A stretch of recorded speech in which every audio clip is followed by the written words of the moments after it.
ዛሬ ላይ የዱንያ በለጭለጭ ብዙ ሰዎችን ሸንግሏቸው ለስሙ የጾሙ ለስሙ የሰገዱ ምናልባትም መካ መዲና እየተመላለሱ የሰው ሐቅ የሚቀሙ ሪባ የሚበሉ የሚያበሉ ዋናው አለማጣት ነው፣ በሰደቃ በመልካም ሥራ እናካክሳለን እያሉ ራሳቸውን ለጀሃነም የሚያዘጋጁ ሰዎች አሉ። አይገባም። የተኛውም በሐራም የደለበ የበቀለ ስጋ ጀሃነም ትገባዋለች፣ እሱ ጀሃነም ነው የሚገባው ብለዋል ነቢዩ ዓለይሂ ሰላቱ ወሰላም። ዱንያ ላይ ወንጀልን መተው ይቻላል። ወንጀል ከተዉ አኺራ ላይ መሰቃየት መዋረድ የለም። አላህ ተባረከ ወተዓላ መተውን ማይቻልን ነገር ተው አላለንም። ሸይጣን ነው ወንጀልን መተው የሚያከብድብን፣ ኸይር ስራን መስራት ዳገት የሚያደርግብን። ሸይጣን ስራውም ይሄ ነው ሲጀምር፣ ጠላትነቱም እዚህ ጋር ነው። የሰው ልጆችን አታሎ ወንጀል ላይ ይመጣል። የኸይር ስራ ማደናቀፍ ነው።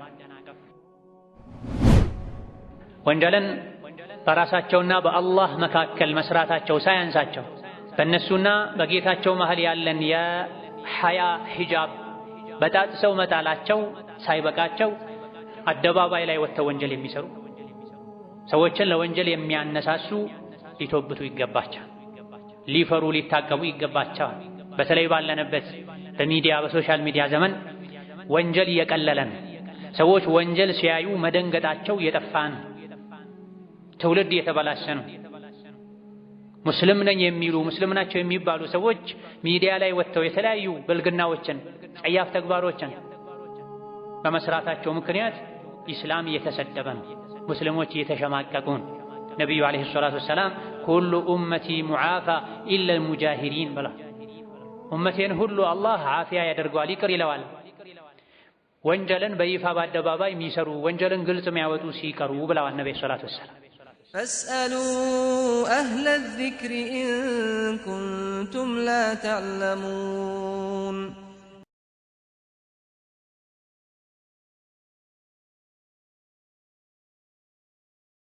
ቢስሚላሂ ረሕማኒ ረሒም።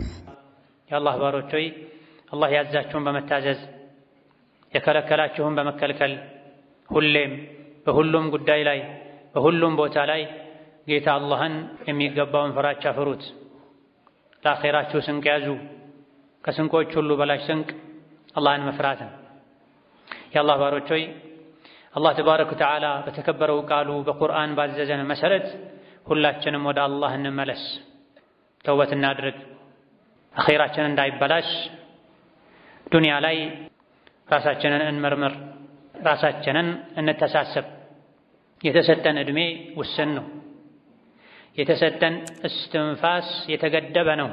ዕድሜም እስትንፋስም ሪዝቅም ተለክቶን የተሰጠን። መቼ እስትንፋሳችን ጸጥ ብሎ አጀላችን አብቅቶ ላንመለስ ወደ አኼራ እንደምንሳፈር ማናችንም አናውቅም።